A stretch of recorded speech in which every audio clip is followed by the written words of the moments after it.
Rome, parce qu'à cette époque, c'est là qu'on peut trouver des meilleurs médecins du monde. Mais voilà, les centeniers, nous découvrons chez cet officier de certaines qualités qui ont poussé Jésus à faire une révélation suivante, à savoir une déclaration importante et unique à propos de ces centeniers. Il disait, par son attitude, il disait, même en Israël, je n'ai jamais trouvé un homme de si grande foi. La foi qui anime les centeniers est tout à fait remarquable. Je n'ai point vu de pareil, pas même en Israël. Cette remarque peut nous susciter à poser certaines questions. Qu'est-ce qui a motivé le Seigneur à faire un tel compliment à un païen? D'abord, les centeniers étaient un païen. En quoi la foi du centenier était-elle si extraordinaire aux yeux du Seigneur? En s'approchant de Jésus, les centeniers espéraient trouver de l'aide. Son serviteur était gravement malade et il pensait qu'avec Jésus, il pouvait trouver la guérison. Voilà pourquoi Jésus l'a considéré comme un homme à foi unique. Il avait une foi unique. On doit constater que cette conviction n'avait en soi rien de remarquable, parce que d'autres personnes bien avant lui avaient déjà manifesté une telle croyance. Elles étaient sûres que Jésus pouvait vaincre la maladie. Ainsi, le Nouveau Testament rapporte des faits, des incidents où Jésus avait guéri les problèmes physiques. Certains malades avaient été auprès de lui dans l'espoir de trouver de la guérison. De toute évidence, ces gens croyaient que Jésus pouvait les guérir quand ils s'approchent de Jésus. Mais qu'est-ce qu'il y a de si remarquable à la foi de ces centeniers? Nous avons vu au verset 8, Jésus, verset 8, il exprima une confiance. Le centenier exprima une confiance absolue en Jésus-Christ, disant, Seigneur, tu n'as qu'à dire un mot, et mon serviteur sera tout de suite guéri. On peut dire qu'une telle déclaration est la déclaration d'un homme, d'une personne à conviction. Sans la foi, on ne pouvait pas faire une telle déclaration. Mais encore de plus, qu'est-ce qui fait de la foi de ces centeniers soit si remarquable, si admirable?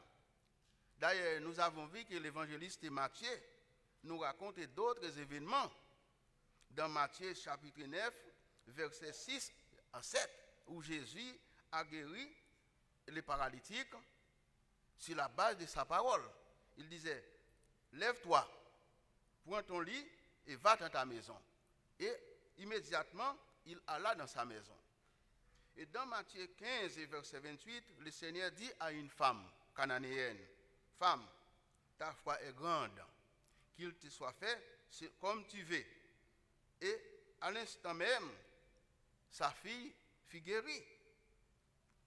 Mais en quoi la foi du centenier était-elle si exceptionnelle pour que le Seigneur Jésus aille jusqu'à faire une telle éloge? Parce qu'a dit, une telle foi, je n'ai jamais vu de pareil, pas même en Israël. Notez bien la remarque du Seigneur, pas même en Israël. Pourquoi Jésus a-t-il ajouté ces mots, pas même en Israël? Parce que les Israélites ont grandi avec la parole de Dieu depuis les temps de l'enfance. Parce que tout le monde en Israël était familier avec la parole de Dieu. S'il y a un endroit où l'on s'attend à trouver des gens pleins de foi, c'est bien en Israël. Étonnamment, Jésus trouva chez ces militaires romains, ces païens, ces non-juifs, une foi unique.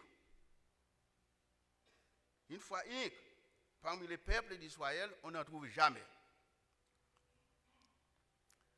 Cet homme était un homme de compassion. Nous sommes un homme de compassion, alors il était un homme extraordinaire dans la foi, en tant que païen. Tout d'abord, nous soulignons cet aspect. inhabituel pour un officier romain. Pourquoi était-il si préoccupé par la maladie de son serviteur, de son esclave, des hommes qui étaient sous ses ordres? Il pouvait bien n'en pas tenir compte. À cette époque, on considérait un esclave, un serviteur, comme étant un bien de consommation, selon les droits romains.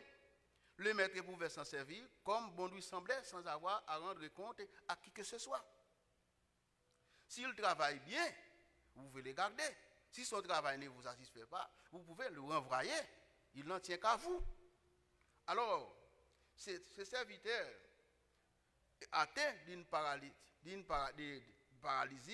il était incapable, complètement inutile pour son maître. Il aurait été bien plus d'ignorer son état ou bien de le laisser mourir. Mais maintenant, ce centurion s'est soucié de son serviteur. Il désire ardemment qu'il se rétablisse. Il est la seule personne dans la Bible qui est allée auprès de Jésus au nom des serviteurs, au nom d'un esclave, dans l'espoir d'une guérison. Nous voyons habituellement des gens amener leurs enfants ou des individus amener leurs amis, mais ce centenier se présente dans l'intérêt de son serviteur. Comme dans notre société, si vos enfants sont malades, l'un de vos enfants est tombé malade, vous allez vous empresser de consulter un médecin pour savoir de quoi il s'agit. Mais en tant qu'Haïtiens, nous autres, si un serviteur est malade, vous allez dire, bon, allez donc acheter une aspirine, c'est tout. Vous n'allez vous préoccuper davantage. Alors, voilà, ce centenier était un homme de compassion, son serviteur était malade, il est allé directement auprès de Jésus pour trouver la guérison. Mais vous savez, comme nous disons, les Romains étaient les Juifs étaient sous la domination du gouvernement de Rome. Il n'était pas acceptable pour un centenier romain, un officier, d'aborder un Juif, socialement. Ce serviteur paralysé était un individu particulièrement aimant, était dans l'impossibilité de travailler. Le maître est allé personnellement, non pour son compte, mais pour obtenir la guérison de son serviteur, parce qu'il croyait que Jésus pouvait l'aider. La deuxième chose que nous remarquons que cet homme est son amour d'abord pour les Juifs. Ceci encore est tout à fait inhabituel pour un Romain de s'intéresser, pour un gentil, de s'intéresser aux Juifs. Car dans les passages parallèles à Matthieu, à notre récit, dans Luc 7, versets 5 à 10, qui raconte la même histoire, le même événement, il ne devrait pas s'intéresser à un Juif. Pour un Juif, car il disait, il aima notre nation. Car c'est lui qui a bâti notre synagogue. À cette époque, il n'existait pas de l'église. C'était synagogue pour les Juifs. Il n'était pas commun pour un païen, encore moins pour un officier romain, de s'intéresser aux Juifs au point de leur accorder un tel bienfait. Les Juifs détestaient les Romains et les Romains détestaient les Juifs, puisque vous êtes venus pour m'oppresser, vous êtes des occupants, moi je suis des occupés, vous m'avez traité non pas comme des humains. Ils ont donné aux Juifs de porter des poids au-dessus de leurs compétences, à savoir de porter des poids lourds et parcourir 1,5 km. Voilà, Jésus le dit plus tard, il dit, si toutefois il vous demande de faire 1,5 km, faites donc le double. Alors c'est en vertu de leur atrocité qu'on peut les qualifier, les donner des grades. Voilà pourquoi l'officier avait à sa charge à peu près 30 hommes. Nous disons les Juifs détestaient les Romains et les Romains détestaient les Juifs. Les Juifs et les Romains ne voulaient pas s'entendre. Ils ne voulaient pas avoir de relations entre eux. Ce centenier n'était pas un païen comme les autres. Il aimait les peuples juifs. Il portait un tel intérêt à l'égard des Juifs qu'il a voulu faire quelque chose pour les encourager dans les pratiques religieuses. Alors, il décida de construire une synagogue, c'est en vue de les encourager par de générosité, de les encourager les pratiques religieuses. Mais cependant, derrière cet acte de générosité, il y avait aussi une audace, une grande audace. En effet, il fallait comprendre que si les païens avaient en aversion les Juifs, c'est parce que les Juifs, ces derniers, avaient une réputation de se montrer arrogants vis-à-vis de leurs croyances sur le plan de leurs convictions religieuses. Comme aujourd'hui, nous pouvons remarquer certaines religions, certaines dénominations. Lorsque j'ai parlé à un homme dernièrement, il dit vieux protestant, à un adventiste. Comme si on n'adore pas le sabbat, on n'est pas dans le vrai chemin. Et tandis que Jésus dit, je suis le maître du sabbat. Il y a une guerre de religion, une complexité, supériorité, à savoir, les témoins de Jéhovah considèrent Jésus d'une manière, et les adventistes et d'autres. J'ai rencontré même un témoin de Jéhovah qui dit, Jésus-Christ a 100 ans depuis son père l'a consacré comme roi. Il va revenir, non, il va revenir sur la terre. Il sourit, il ne fait pas de discussion. Mais quand il pense que la religion, il pense d'une sorte de supériorité, qu'il soit supérieur aux autres par rapport à la religion. Alors, en effet, nous avons dit que les Juifs avaient une aversion, les païens avaient une aversion, les Juifs, parce que c'était justement parce que ils pensaient être supérieurs aux autres à cause de leurs convictions religieuses, leur arrogance. Ils se croyaient au-dessus de toutes les autres nations, à cause, soi-disant, de spiritualité. Nous voyons que très peu de Juifs croyaient en Jésus. Ces centeniers, cet étranger, ces non-juifs, a eu la hardiesse de confesser Jésus-Christ publiquement parmi les Juifs, à cause de son humilité. En réponse à sa demande, il a été auprès de Jésus pour la guérison de son serviteur. En réponse, en requête à ses soldats romains, Jésus offrit de se rendre à son domicile pour guérir son serviteur. Mais ce centenier déclina cette proposition. Pourquoi? Il disait, je ne suis pas digne que tu viennes chez moi. Parce qu'il serait tombé ce qu'on appelle sous les coups martial. En tant que militaire, si toutefois il allait chez les Juifs. Donc les Romains étaient là pour oppresser les Juifs, mais ils ne devraient pas avoir aucune relation avec les Juifs. Mais ce serviteur, il n'était pas mousse. Il dit, je ne suis pas digne que tu viennes chez moi. Il va remarquer quelque chose. Il n'a pas dit, mon serviteur n'est pas digne que tu viennes chez lui. Il a dit, il a plutôt dit, je ne suis pas digne. Comment peut-on dire que c'est là? Les Juifs étaient dominés, comme nous avons dit tantôt, par les gouvernements romains, et on les fait pour lui. On dit qu'il était un citoyen romain. C'était les Juifs qui devraient s'abaisser devant lui. C'était les Juifs. Et on ne parlait pas d'un citoyen romain ordinaire. Il était un officier romain qui avait à sa charge 100 soldats. Selon la hiérarchie sociale, nous allons se sentir occuper un rang plus supérieur par rapport à Jésus, ces pauvres prédicateurs des Nazaréens. Et pourtant, malgré l'importance de son statut social, il a perçu, il veut percevoir en Jésus quelque chose qui l'a incité à dire, Seigneur, je ne suis pas digne de t'accueillir chez moi. Comment avez-vous remarqué? Lui qui est censé être le dominant, et Jésus est le dominé, c'est Jésus par rapport à son statut social. C'était les Juifs, ce sont les Juifs qui devraient s'abaisser auprès de lui. Mais lui-même, il a dit, Seigneur, il a vu en Jésus quelque chose qui l'a incité à dire, je ne suis pas digne que tu viennes chez moi, que tu t'accueilles chez moi. Nous découvrons cette étonnante explication. Le centenier précise ce qu'il a vu en Jésus. Il dit, je suis un homme. Au verset 9 de notre lecture, il dit, je suis un homme investi d'autorité. Je n'ai qu'à dire à un de mes soldats, va et il va. À un autre, viens et il vient. Voilà les propos d'un homme dont le métier consistait à commander. il n'est pas inhabituel. Inhabituel qu'un officier ayant passé sa vie dans l'armée à commander, voit sa fonction se transformer en un trait de caractère.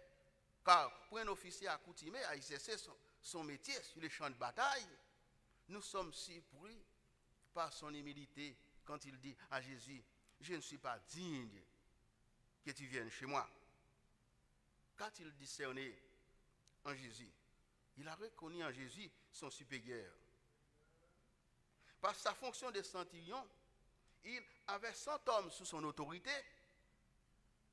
Ces soldats lui obéissaient au doigt et à l'œil. Il avait qu'à donner des ordres à ses soldats, et ils doivent exécuter ces ordres à la lettre.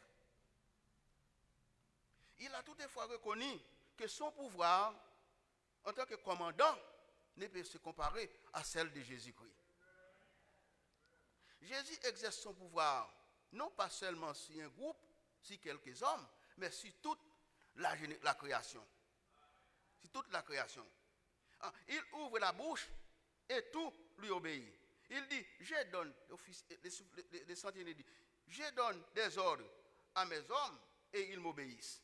Mais toi, Seigneur, tu peux donner des ordres à toute la création. À cette maladie, par exemple. Tu ordonnes à cette maladie de disparaître, elle disparaîtra. Il dit, j'ai une centaine d'hommes sous mon commandement, mais en tout cas, Seigneur, il plaide avec le Seigneur. Tout l'univers est sous ton autorité. Tu es le chef de toute la principauté et de tout pouvoir. Tu n'as qu'à dire un mot, et je sais que tu seras accompli. Voilà, son serviteur était gravement malade. Il était sur le point de mourir. Il a dit, je sais que tes paroles ont autorité sur la maladie de mon serviteur.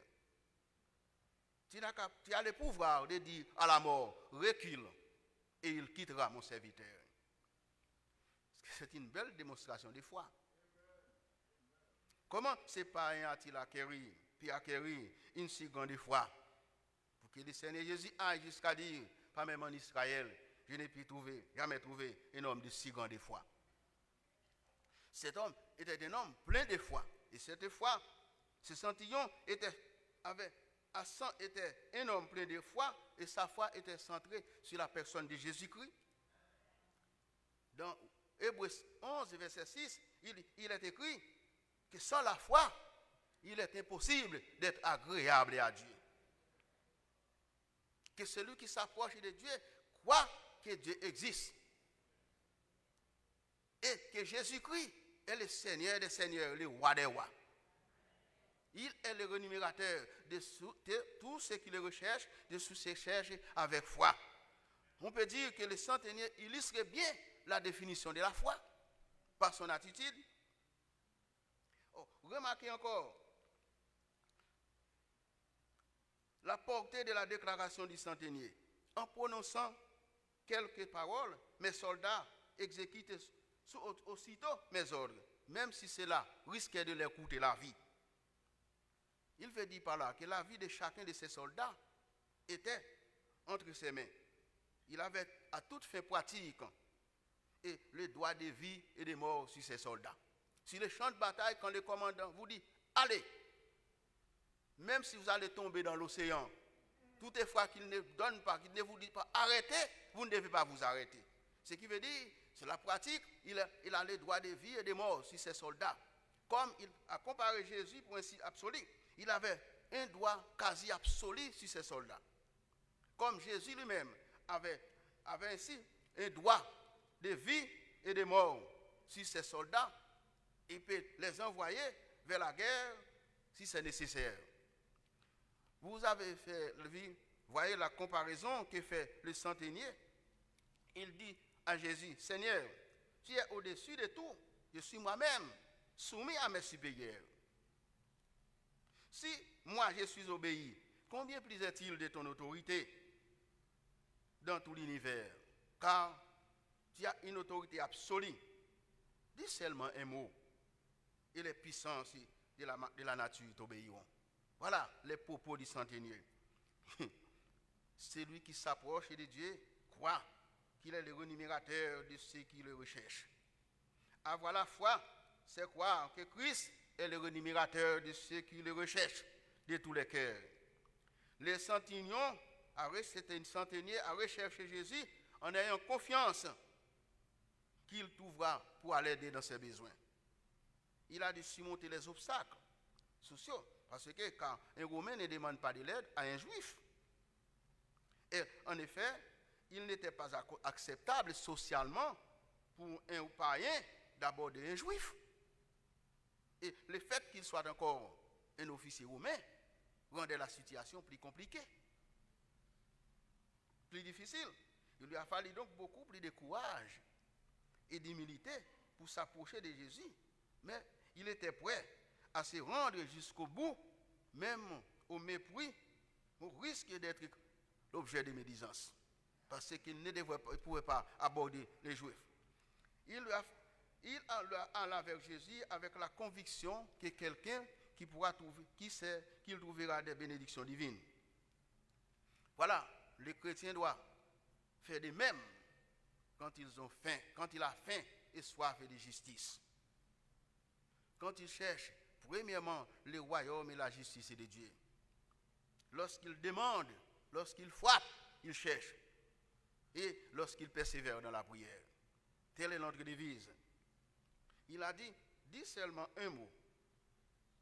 Dans ce récit, la foi est décrite comme une confiance absolue et pragmatique dans la personne, en la puissance des paroles de Jésus-Christ.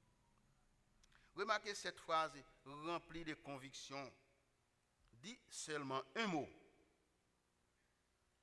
Non seulement les centurions avaient-ils, les centeniers ou centurions avaient-ils confiance en la puissance, l'autorité et la puissance des paroles de Jésus, mais il était aussi convaincu que la présence de Jésus auprès de son serviteur n'était pas nécessaire pour qu'il soit guéri.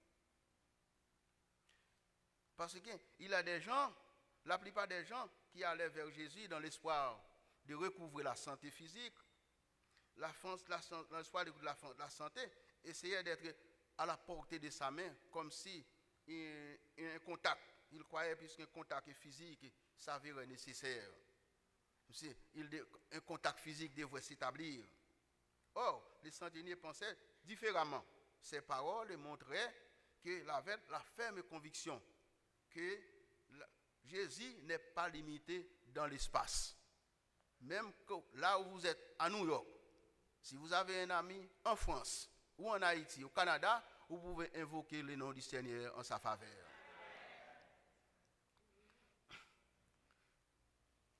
Alors, il dit, mais je sais que tu n'as qu'à prononcer un seul mot, et mon serviteur se relèvera. Cette première guérison à distance est rapportée par les évangiles, nous permet de faire l'observation suivante concernant l'intercession des croyants. Le serviteur a été guéri par Jésus sur la demande, sur la foi du centenier. Et non pas sur la base de sa foi. Jésus n'a pas demandé au centenier, est-ce que ton serviteur croit en moi? Non. Et si le serviteur fut guéri, c'est sur la base de la foi du centenier.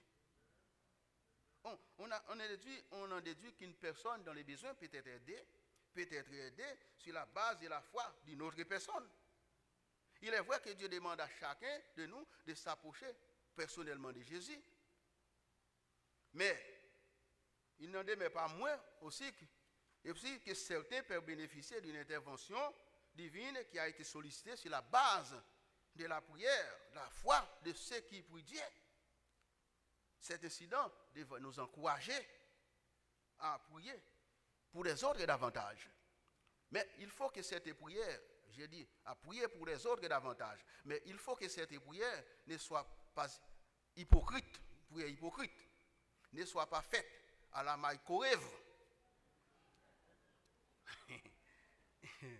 On m'a envoyé un message par WhatsApp, un téléphone, pour montrer qu'une personne, une servante, une dame qui a été à l'église tous les dimanches, elle était bien habillée, bien endimanchée. C'est sa façon. Mon a bien l'église, ou pas dans le marché pour aller. Il faut bien habiller, on vient dans la présence de Jésus. Mais les autres sœurs qui prétendent être ses amis ont manifesté de la jalousie. Un jour, la sœur a été malade, elle n'était pas à l'église. Elle s'empressait d'aller la visiter. En arrivant, on voit la sœur couchée dans un état déplorable. Oh, sister, nous venons visiter, nous pas à l'église aujourd'hui.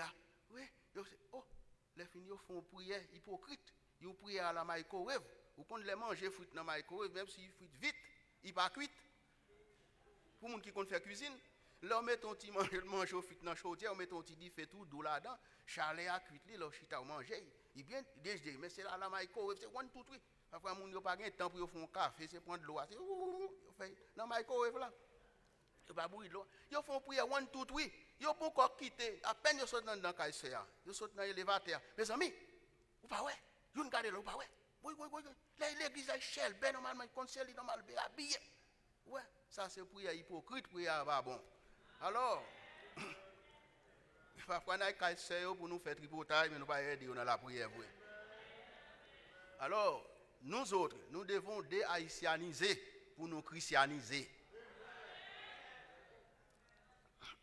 Alors, le Seigneur Jésus s'étonna de la grande foi du centenier. C'est un mot, nous disons la grande foi du centenier, parce que c'est un mot qui laisse transpirer une certaine intensité. Il y a quelques passages dans la Bible, d'autres passages, un autre passage dans Marc 6 et verset 6, où Jésus était dans l'étonnement. Parce que les Juifs ne croyaient pas en lui. Ils disaient, parce que quand il guérissait les malades, on disait, n'est-ce pas les petits-fils de Marie, de Joseph? Jésus de leur répondre pour dire, un prophète n'est jamais est toujours méprisé, n'est jamais admiré dans son pays propre patrie, dans sa propre patrie. Il doutait de la compétence de Jésus. Voilà pourquoi il est dit dans Marc 6 et verset 6, le Seigneur Jésus, on lit que Jésus s'étonnait de l'incrédulité des Juifs. Jésus a ouvert toujours, est là pour recevoir les gens, qui que vous soyez.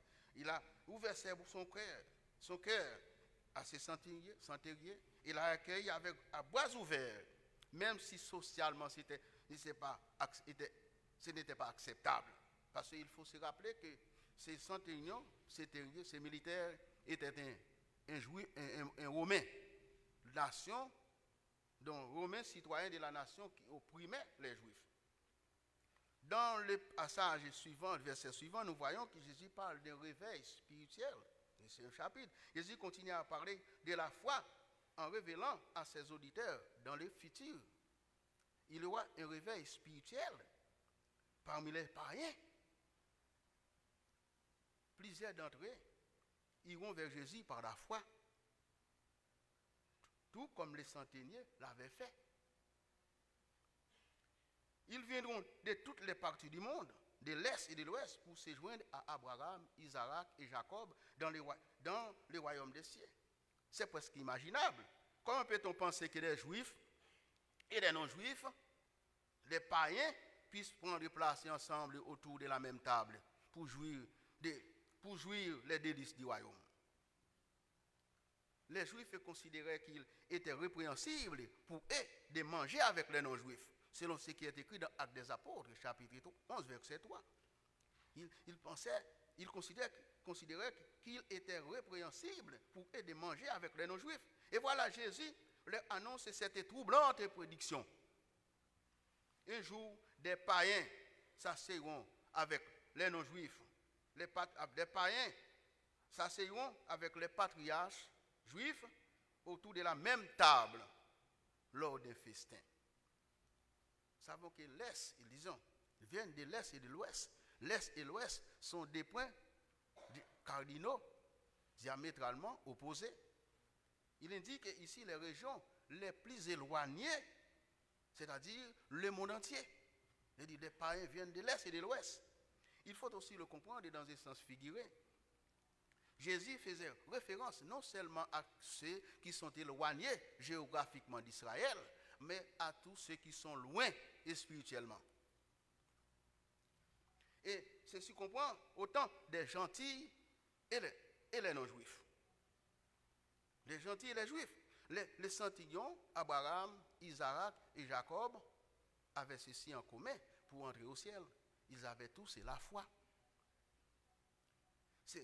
Étant païens, les centurions, centeniers, ne pouvaient évidemment pas provenir de la lignée d'Abraham. Il n'est pas descendant d'Abraham. Par contre, à cause de sa foi, il pouvait être considéré comme étant un fils spirituel d'Abraham. Abraham, ayant droit au même bénéfice, au même héritage spirituel qu'Abraham. Autrement dit, c'est la foi et non la race qui sont des critères d'entrer dans le royaume des cieux. Il dit, mes fils, il dit, voilà, il continue, puis loin, il dit des fils, dans le verset suivant, il dit des fils, mais du royaume, seront jetés dans les ténèbres de dehors, où il y a des pleurs et des grincements des dents. De nombreux païens proviennent d'Orient, de l'Orient et de l'Occident, festoieront avec Abraham, Isaac et Jacob dans les royaumes des cieux. Toutefois, parmi ceux qui se croyaient, supposés se retrouver au banquet, ceux qui étaient destinés au royaume, c'est-à-dire les juifs et les naissances,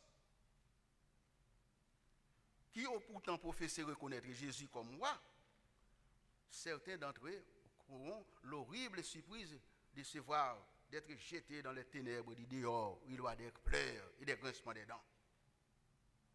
Alors, les Juifs croyaient que tous ceux qui proviennent de la postérité d'Abraham hériteront à coup sûr le royaume des cieux. Jésus rectifia leurs pensées pour dire cette choquante vérité. Pour annoncer cette choquante vérité, les Juifs ne seront pas tous assurés d'une place dans les royaumes, dans les festins messianiques. Ceux qui auront confessé Jésus-Christ comme roi et Seigneur auront une place dans les royaumes des cieux. À côté de Jésus-Christ, il n'y a pas de salut. Il n'y a sous le ciel aucun autre nom qui a été donné parmi les hommes par lequel nous devrions être sauvés, le nom de Jésus. Sans Jésus, vous ne pourrez pas avoir une place dans les royaumes. Les Juifs pensaient qu'en vertu de leur lien naturel avec la descendance d'Abraham, rien ne pouvait les empêcher de réclamer les privilèges du royaume. Ils croyaient aussi que les portes du ciel ne s'ouvriront pas aux païens. Il était dans l'erreur. Jésus affirme que certains païens seront sauvés et certains juifs seront perdus. Les païens qui auront foi prendront la place des juifs et non-croyants. Si vous continuez à me rejeter, même si vous êtes descendants d'Abraham, vous périrez. Vous ne devez pas compter sur votre race pour entrer au ciel. On ne peut pas vous accepter dans les royaumes des cieux si toutefois vous vivez dans l'état de crédulité. Le fait d'être le fils élu de l'Ancien Testament et d'avoir bénéficié des privilèges que Dieu accorde, confère seulement aux membres de sa famille, ne donne pas aux Juifs l'assurance absolue qu'ils se retrouveront dans les royaumes des cieux. Lorsque Jésus parlait des ténèbres du dehors, où il y a des pleurs et des grincements des dents, il faisait manifestement allusion à l'enfer.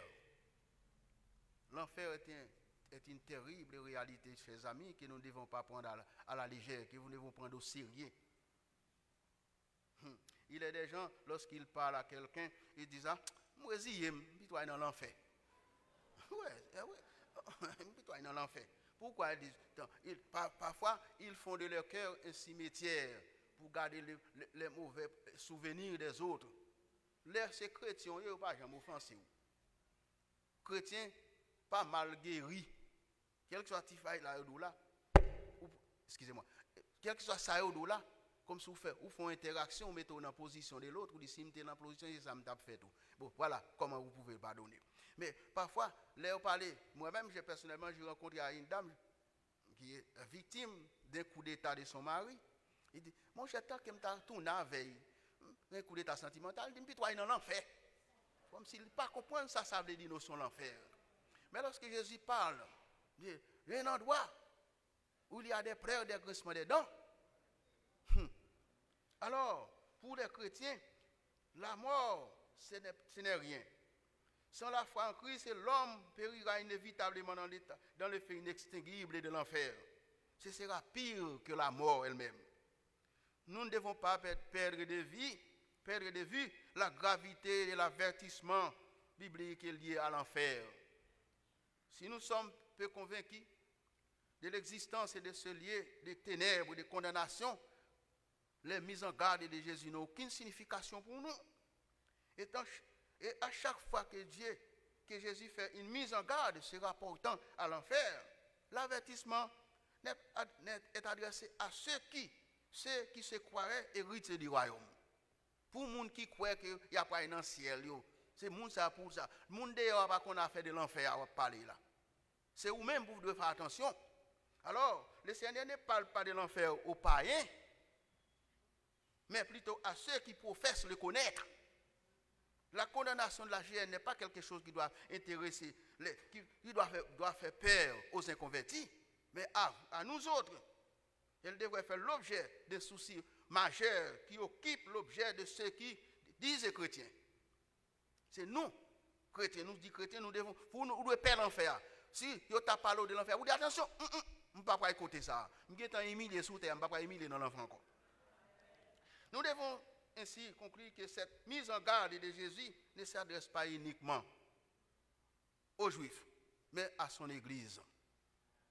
Les Juifs du royaume ne sont pas seulement les Juifs de naissance, les enfants du royaume, les fils du royaume, mais ils ont grandi dans la connaissance, pas seulement les filles, les Juifs de naissance, et qui ont grandi dans la connaissance de la parole de Dieu, mais il se rapporte également à ceux qui font partie de la famille spirituelle de Jésus-Christ.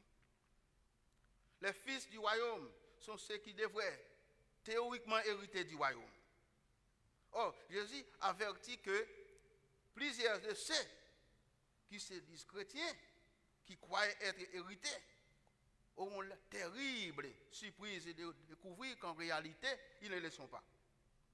À l'opposé, peut-être vous dites, si mon n'a pas converti, il dit, il n'est pas converti, ou a perdu du temps sur lui, il n'est pas converti. Perdu du temps. Critique et dit François Dival, dit, là, il est dans l'enfer. Là, il vient dans le ciel, la première, nous joignons lui-même. À l'opposé, plusieurs de ceux que l'on ne vous passait pas être concernés sur la question de l'héritage auront pas l'héritage de la vie éternelle. Le fait d'avoir grandi dans une famille chrétienne, d'avoir eu des parents pieux, d'avoir fait profession de foi, d'avoir été baptisé, d'être membre d'une église. Parfois, on entend les gens dire, mon papa fut évêque, archevêque, directeur de la mission, et qu'en est-il de vous? C'est pas question de mon papa, ce n'est pas question de la race, c'est une question du personnel, la foi personnelle. D'être membre d'une famille chrétienne, toutes ces choses sont importantes dans la vie d'un chrétien. Mais elles ne vous garantissent pas le droit d'héritier du royaume de Dieu. Au jour du jugement, les hommes ne seront pas jugés, ne seront pas affligés sur la base de ce qu'ils aillent, de leur appellation, mais sur la base de ce qu'ils ont été. Car les hommes ne seront pas appelés, ils ne seront pas sur les titres, la descendance ne vous servira à rien. Ce sont des hommes, mais sur la base de ce qu'ils ont été, c'est-à-dire des hommes de foi, des hommes que Dieu a régénérés pour un héritage qui est réservé dans les cieux. Selon 1 Pierre chapitre 1er, verset 3-4. Notre admission au ciel, chers amis, a pour fondement un seul critère, avoir la foi en Christ. Sans la foi, il est impossible d'être agréable à Dieu. Ce récit présente la foi comme étant la seule chose nécessaire. Il s'agit d'une foi concrète qui vit dans l'espérance et qui obtient la réponse. Pourquoi la foi du centenier était-elle si admirable, si exceptionnelle? Parce qu'il a cru en la puissance et des paroles de Jésus-Christ et lui a attribué les pleins commandements sur toute la création. Parce qu'il a fait preuve d'une humilité en se sentant indigne d'être en présence de Jésus-Christ. Dans le présent de Dieu, là comme si on prononçait gros ou gros devant mon Dieu, dans le monde qui gros, qui grand devant mon Dieu. Le centurion était un officier romain. Il ne devrait pas s'abaisser auprès de Jésus, de ce simple prédicateur nazaréen. Mais il avait vu en Jésus quelque chose, avait vu en Dieu quelque chose qui l'a incité à s'humilier. D'abord, il ne devrait pas aller auprès de Jésus pour demander la guérison parce que les plus grands médecins du monde se trouvaient à Rome à l'époque. Quand un soldat était malade, on les transportait immédiatement à Rome. Mais pour son serviteur, il a été obligé d'aller auprès de Jésus parce qu'il a vu en Jésus quelque chose qui l'avait incité à même à comprendre, à lui dire Seigneur, à confesser sa foi publiquement. Ce sentiment a vu en Dieu, en Christ, il l'a amené à s'humilier. Il a vu Dieu en Christ, il l'a amené à s'humilier devant Jésus. Une si grande foi provoqua l'étonnement du Seigneur. Je vous l'ai dit en vérité, même en Israël, je n'ai jamais trouvé une aussi grande foi.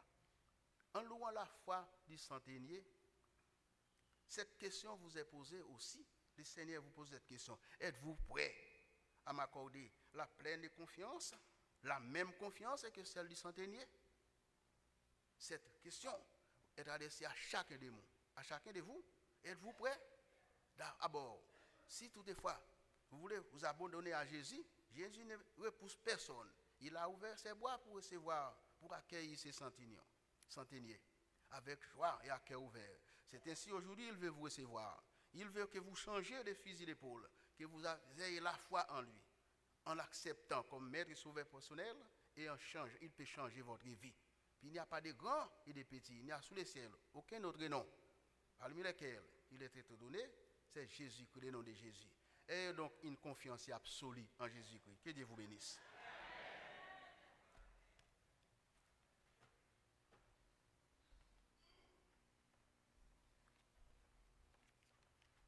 Le Saint-Esprit nous exhorte ce midi à placer notre confiance en Dieu malgré vents et marées. Les situations sont douloureuses, les souffrances et calamités. Apprenons à placer notre confiance en Dieu bien-aimé. Pour cela, nous vous invitons à chanter avec nous le numéro 125, Chant d'espérance en français. Es-tu lassé, rempli de tristesse? Dis tout à Jésus. Son cœur est ouvert à ta voix sans cesse. Oh, dis tout à Jésus. Dis tout à Jésus, oh, dis-lui tout. Combien son accueil est doux. Il peut comprendre, il aime à t'entendre. Dis-lui simplement tout. Mettez-vous debout pour chanter avec nous les 4 couplets de ce cantique à la gloire de Dieu.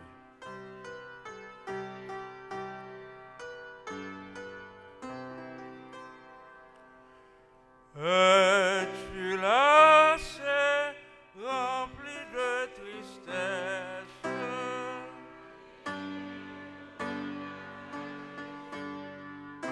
Et tout à Jésus, son cœur est ouvert à ta voix.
Dieu Tout-Puissant, Éternel désormais, nous te remercions pour le message de ta parole ce midi.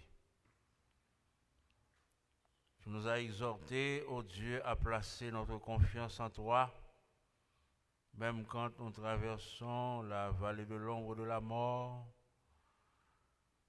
quand les choses semblent mal. Tu nous exhortes, Seigneur, à placer notre confiance en toi. S'il y a au milieu de l'assemblée ce midi, Seigneur, certaines personnes qui n'ont pas cru, Seigneur, que c'est toi qui peux restaurer la situation en leur faveur. Nous te prions, ô Dieu, que ce message continue, ô Dieu, à les encourager, à les fortifier et à croire que c'est toi seul qui peut apporter la solution dans les difficultés. Merci Seigneur pour ce service d'adoration, pour les chants qui ont été interprétés par l'Assemblée, pour les tout-petits qui ont chanté tes louanges, ô Dieu, et pour ton serviteur qui nous a apporté ce message de réconfort au nom de Jésus. Maintenant, le moment est arrivé, Seigneur. Nous allons vider les lieux. Nous allons retourner à la maison pour retourner encore cet après-midi, clôturer la journée à tes pieds. Nous te supplions de nous prendre par la main, de nous conduire, Seigneur, sous ta protection divine. Et toute la gloire revient à toi et à toi seul. Bénis-nous au-delà de toute mesure, selon, ô Dieu, la promesse que tu nous as faite, à savoir, je suis avec vous tous les jours, jusqu'à la fin du monde. Et donne-nous, Seigneur, de veiller sur nos âmes, d'être toujours en alerte, parce que tu nous dis que nous n'avons pas à lutter contre la chair et le sang, mais contre les princes de ce monde de ténèbres, contre les esprits méchants qui rôdent autour de nous pour nous dévorer. Nous te prions de nous conduire, de nous diriger, toi-même, à main forte et à bras étendus, au nom du Père, du Fils et au nom du Saint-Esprit. Reste avec nous, Seigneur, le jour des prières. La nuit s'approche, nous menace tout. Nous implorons ta présence divine. Reste avec nous,